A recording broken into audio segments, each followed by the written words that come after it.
Les rites du pèlerinage. لبيك لا شريك لك لبيك إن الحمد والنعمة لك والملك لا شريك لك وأتموا الحج والعمرة لله. Au nom de Dieu, le clément, le tout miséricordieux, et accomplissez pour Allah le pèlerinage et la Umrah. Sourate 2, verset 196. Le pèlerinage est le voyage sacré. Un voyage par le corps afin de purifier l'âme selon des rites spécifiques ordonnés par Allah. Ce concept existe dès l'aube des temps. Depuis que prophète Ibrahim a construit la Kaaba, premier lieu saint sur terre.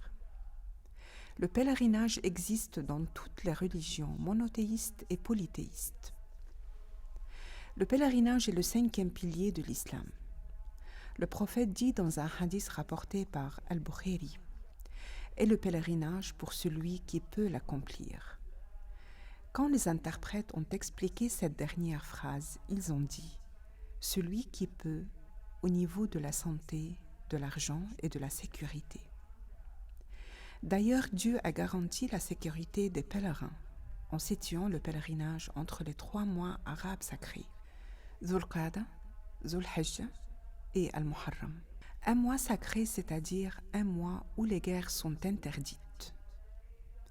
En fait, la place aussi est sacrée.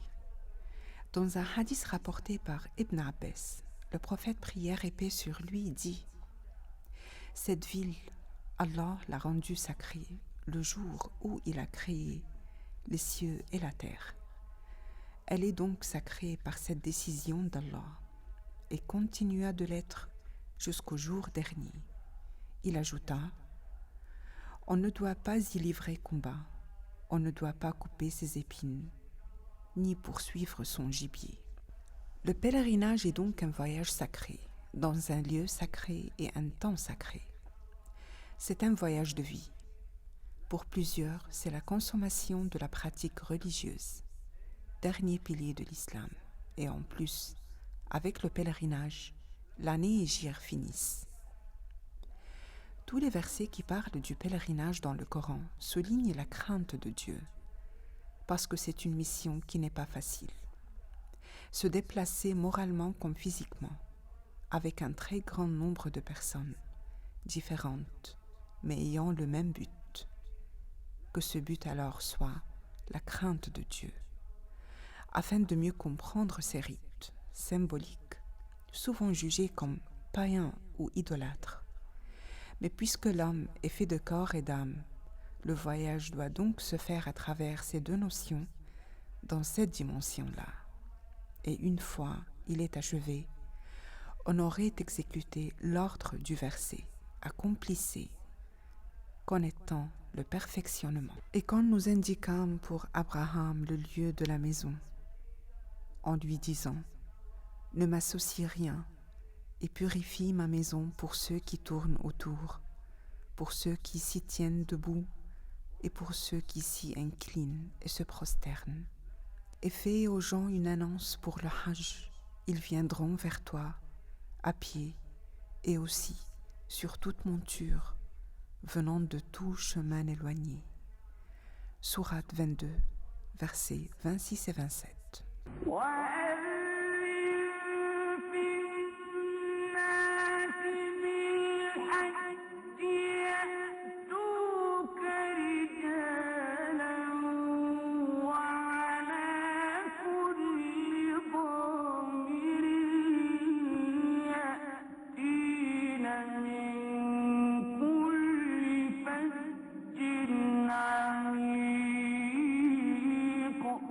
D'après Ibn Abbas, prophète Ibrahim dit « Ô Maître, comment transmettre ton ordre aux gens alors que ma voix ne peut pas leur parvenir ?»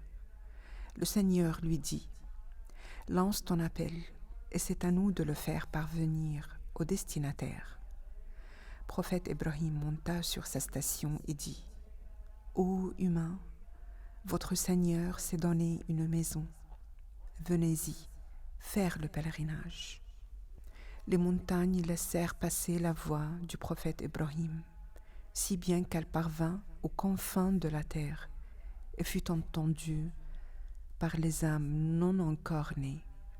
Tous ceux qui l'ont entendue, y compris les pierres, les arbres, la terre, et plus particulièrement ceux à propos desquels Dieu avait décrété qu'ils fissent le pèlerinage, répondirent en disant « Labbaik Allahumma labbaik » « Me voilà à toi, mon Seigneur, je réponds à ton appel. » La présence du prophète Ibrahim et Ismaïl existe toujours à la Mecque, où il y a Maqam Ibrahim.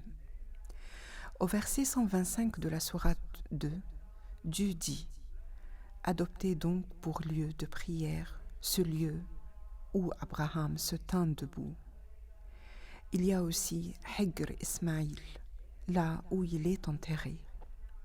Et il ne faut pas oublier que tous les pèlerins doivent marcher sur les pas de Hajar, entre As-Safa et Al-Marwa. C'est un simple remerciement à cette famille noble que les anges ont appelée Ahl al-Bayt, et pour qu'on apprenne la loyauté et la fidélité, une leçon en plus du pèlerinage.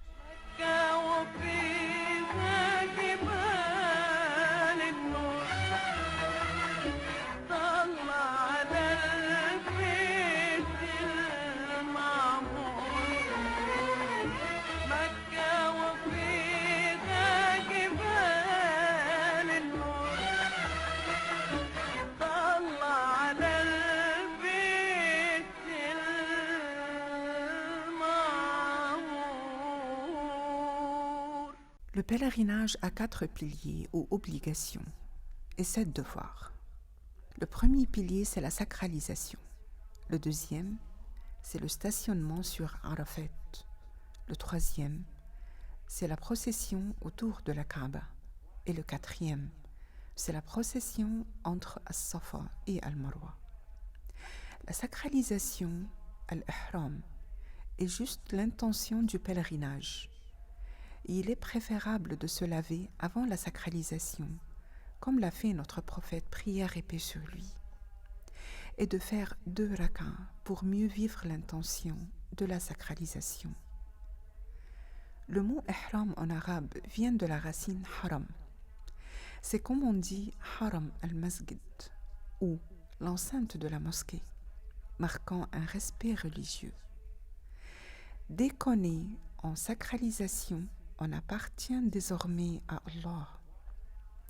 C'est pourquoi on ne peut même pas se couper les ongles ou les cheveux. Ils ne nous appartiennent plus. Le pèlerinage a lieu dans des mois connus. Si l'on se décide de l'accomplir, alors point de rapport, point de perversité, point de dispute pendant le pèlerinage. Et le bien que vous faites, Allah le sait.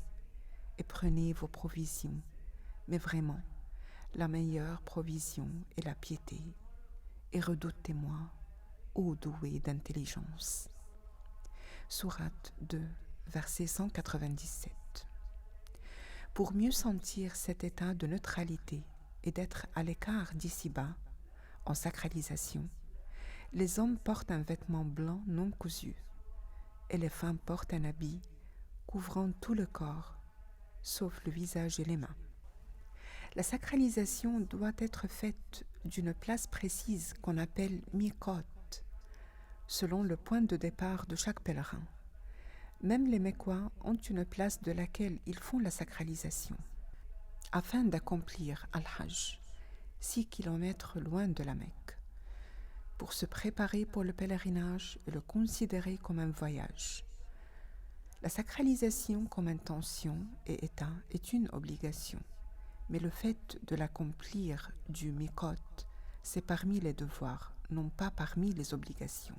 لبيك اللهم لبيك لبيك لا شريك لك لبيك إن الحمد والنعمة لك والملك لا شريك لك لبيك اللهم لبيك لبيك لا شريك لك لبيك لك